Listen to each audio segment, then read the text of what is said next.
Di sini sesuatu dimulai, sebuah tradisi. Dalam setiap musibah ada yang disebut sebagai the winners dan the losers. Mari kita jadikan diri kita sebagai the winners. Kita bukan sedang ditimpa musibah, tapi kita sedang ditempa dengan musibah. Be kreatif dan gunakan setiap kesempitan untuk kesempatan meningkatkan kapasitas diri, meningkatkan daya saing. Menulis itu bukan soal bisa atau tidak bisa, tapi menulis itu adalah sebuah tradisi. Oleh karena itu, mari kita bangun tradisi menulis.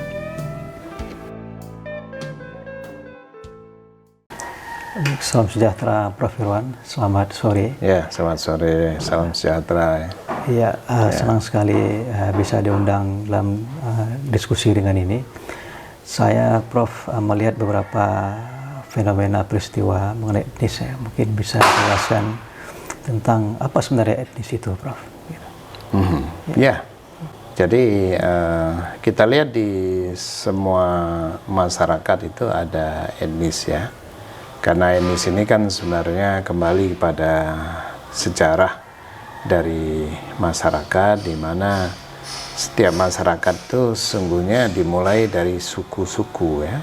Dimanapun di seluruh dunia sebenarnya kita berasal dari suku-suku ya. Tentu kalau kita tarik lebih panjang lagi, itu adalah masyarakat yang arkaik ya.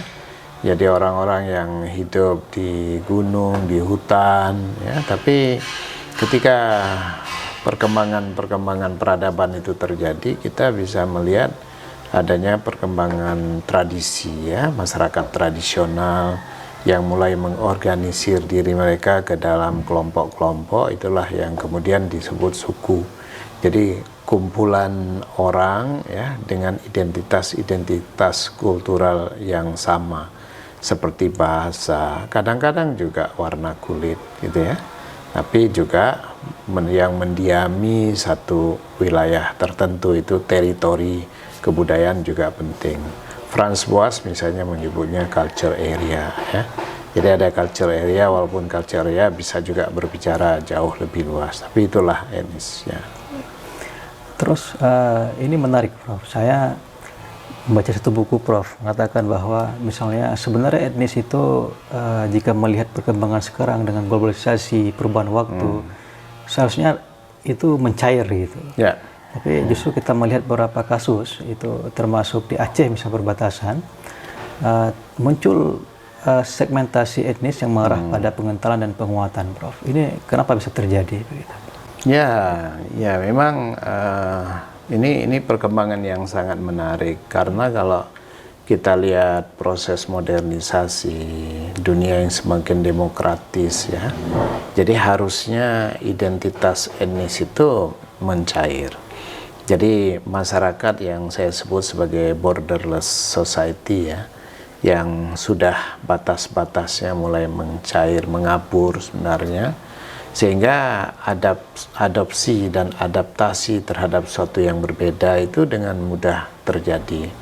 Nah, cuman pada kenyataannya kita menemukan bahwa justru batas-batas etnis itu semakin menguat ya, menguat. Jadi konsep batas itu sendiri konsep yang sangat penting.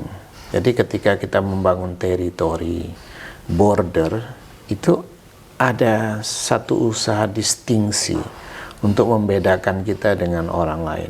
Nah, pertanyaan tadi menarik sekali. Mengapa perbedaan itu menguat? Usaha untuk menegaskan perbedaan itu menguat. Nah, jadi yang pertama, saya kira ada transformasi yang tidak selesai di dalam masyarakat kita.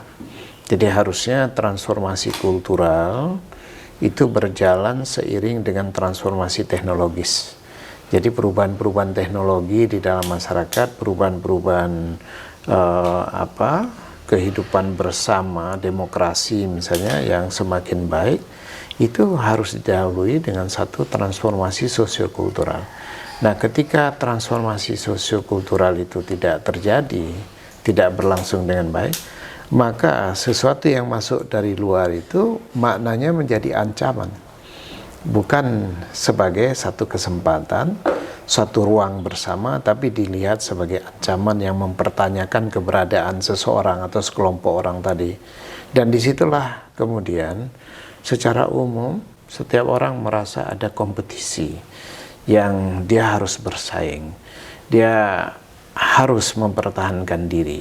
Nah, di sisi lain, landscape dan etnoscape, ya, social scape hidup kita itu dibaluti oleh satu jiwa yang kita sebut uncertainty. Jadi penuh ketidakpastian. Jadi ketika dunia ini tidak terbuka dengan baik, tidak inklusif, penuh ketidakpastian, setiap orang mencari asal-usul. Setiap orang mencari kekuatan historis. Setiap orang mencari kekuatan etnis atau agama untuk membuat dia survive gitu. Supaya dia bisa survive dalam kehidupan yang penuh dengan kompetisi tadi. Mungkin kita ingat tulisan James Scott, ya, The Weapon of the Weak. Jadi dalam senjatanya orang kalah, itu James Scott kan menggambarkan bagaimana, ya, orang kalah itu bisa menjadikan sesuatu sebagai senjata gitu. Jadi agama itu kalau di tangan orang yang menang, dia menjadi rahmatan lil alamin. Tapi kalau di tangan orang kalah, dia bisa tajam. Ya, agama bisa menyayat orang lain. Agama bisa menjadi, ya, ideologi perang. Agama bisa menjadi dasar untuk perlawanan, untuk konflik. Dan sama, budaya juga begitu. Di atas dasar membela sebuah kebudayaan, atas dasar membela kepentingan kebudayaan, dan itu bisa kebudayaan yang lain jadi tidak penting gitu, ya. Jadi akomodasi kita terhadap perbedaan itu menjadi hilang kemampuannya, sehingga kita tidak punya keterampilan untuk mengakomodasi perbedaan. Nah, jadi bagaimana cara mengatasi itu? Misalnya kalau, ya, Bang Muhadjir, saya kira concern, ya, dalam studi-studinya juga untuk melihat bagaimana ke depannya, maka kita bisa mengatakan bahwa selagi dunia ini terbangun dengan cara yang uncertain, selagi masyarakat ini hidup dalam satu dunia yang penuh ketidakpastian, ya, dan tidak ada jaminan untuk apa? Untuk keselamatan, untuk keberlangsungan hidup, ya, untuk terpenuhinya kebutuhan-kebutuhan, maka etnisitas itu akan terus menguat. Itu saya kira. Ya.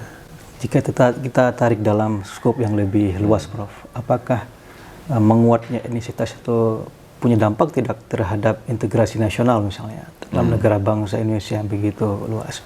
Karena ini kan dia muncul seperti jamur pelan-pelan gitu. Ya. Itu punya dampak tidak, Prof, terhadap nasionalis kita? Gitu? Ya, itu sangat besar, ya.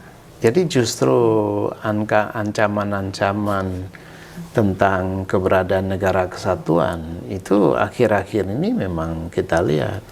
Dan salah satu tanda penting ketika muncul semboyan NKRI harga mati, itu sebenarnya alarm tentang instabilitas kita, bahwa ada gerakan-gerakan etnis, ya, yang kuat sekali, yang, ya, menegasikan kesatuan. Kita tahu Riau, Kepulauan Riau misalnya, ya, jadi itu ada gerakan yang kuat. Papua, ya, Aceh, dan tentu saja di masyarakat-masyarakat di Kalimantan yang tensi hubungan antar etnisnya tinggi sekali. Dan itu bisa mengancam, terutama seperti di Kalimantan karena itu di wilayah perbatasan. Dan itu sangat mengancam sebenarnya kedaulatan negara. Nah, jadi hubungan antar etnis ini sesuatu yang perlu sekali dipelihara menjadi satu hubungan yang harmoni, karena dia memang secara langsung akan menjadi pernyataan tentang instabilitas. Ketika negara kita berada dalam instabilitas, maka negara kita itu akan selalu dalam bahaya karena terancam oleh ekspansi-ekspansi dari luar, terutama di daerah perbatasan, di mana daerah-daerah perbatasan itu kita punya persoalan etnis. Kenapa? Karena nasionalisme di daerah perbatasan itu bukan cultural nationalism, tapi lebih political nationalism. Jadi nasionalisme yang dipaksakan atas garis teritori negara yang berperspektif security, ya. Jadi sementara di sisi lain nasionalisme semacam itu memotong garis-garis kultural etnis. Satu etnis kemudian bisa terbelah menjadi dua karena ada garis politik yang dibangun di situ, sehingga kita tidak mendapatkan cultural nationalism. Nah, antara nasionalisme negara, ya, nasionalisme politik yang dibangun untuk demi tegaknya NKRI, dengan nasionalisme kultural, ini sesuatu yang harus didamaikan. Didamaikan supaya sesungguhnya perjuangan menegakkan NKRI, integrasi tadi, itu harus menjadi perjuangan kultural, bukan perjuangan politik, gitulah. Jadi harus menjadi kesadaran bersama yang diperjuangkan bersama.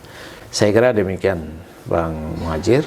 Ya. Baik, terima kasih banyak Prof. Irwan. Semoga sehat selalu, Prof. Ya, terima kasih. Ya, kita ketemu lagi dalam diskusi-diskusi kemudian berikutnya. Terima kasih banyak. Ya, salam semuanya.